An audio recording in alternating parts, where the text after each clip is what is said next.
Iran को शायद America थोड़ा हल्के में ले रहा था, लेकिन अब ट्रम्प को भी लग रहा है कि शायद गलत भिड़ गए इनके साथ। रिपोर्ट्स के अनुसार ईरान ने यूएस का एक अर्ली वार्निंग रडार सिस्टम पूरी तरह डिस्ट्रॉय कर दिया। इसे आई ऑफ यूनाइटेड स्टेट्स भी कहा जाता था। इस रडार की कीमत $1 बिलियन से भी ज्यादा और उसकी रेंज करीब 5000 किलोमीटर तक मानी जाती है, यानी दूसरे कॉन्टिनेंट से आने वाली मिसाइल को भी ये डिटेक्ट कर सकता था। अब सवाल ये है कि अगर इसकी रेंज इतनी ज्यादा है तो ईरान के मिसाइल या ड्रोन को डिटेक्ट क्यों नहीं कर पाया। यहाँ ईरान की स्ट्रेटेजी समझो, बहुत इंटरेस्टिंग है। ईरान एक साथ 400 से 500 ड्रोन लॉन्च करता था, रडार उन्हें डिटेक्ट कर लेता था, लेकिन एयर डिफेंस सिस्टम एक साथ इतने सारे टारगेट्स को डिस्ट्रॉय नहीं कर सकते थे। और अगर उनमें से 5-10 ड्रोन भी टारगेट को हिट कर जाए तो रडार सिस्टम खत्म। सबसे इंटरेस्टिंग बात तो कॉस्ट की है। एक ड्रोन की कीमत करीब $20-30 हजार,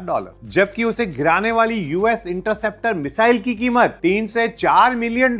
यानी ईरान के $20-30 हजार के ड्रोन अमेरिका के लाखों डॉलर के डिफेंस सिस्टम को इंगेज कर रहे हैं। इन्हीं ड्रोन की मदद से ईरान ने यूएस के F-15 स्ट्राइक ईगल एयरक्राफ्ट को भी नुकसान पहुंचाया। अब इसमें ईरान ने एक स्ट्रेटेजी यूज की। जहां एयरक्राफ्ट उड़ रहे थे उनके आसपास ड्रोन्स भी भेज दिए गए। ड्रोन एयरक्राफ्ट के सीधे डिस्ट्रॉय नहीं कर सकते थे, लेकिन एयर डिफेंस सिस्टम कंफ्यूज हो गया और फ्रेंडली फायर में एयरक्राफ्ट ही डिस्ट्रॉय हो गए। इसी तरह ईरान ने यूएस का तीसरा रडार सिस्टम भी डिस्ट्रॉय कर दिया। और सबसे दिलचस्प बात ईरान के फॉरेन मिनिस्टर ने कही जब उनसे पूछा गया कि क्या आपको यूएस इन्वेशन से डर नहीं लगता, तो उनका जवाब था, no, we are waiting for them. That would be a disaster for them. Are you afraid of a U.S. invasion in your country? No, we are waiting for them, and that would be a big disaster for them. हालांकि सच यह भी है कि US और Israel की combined military power के सामने Iran की मिलिट्री पावर बहुत छोटी मानी जाती है।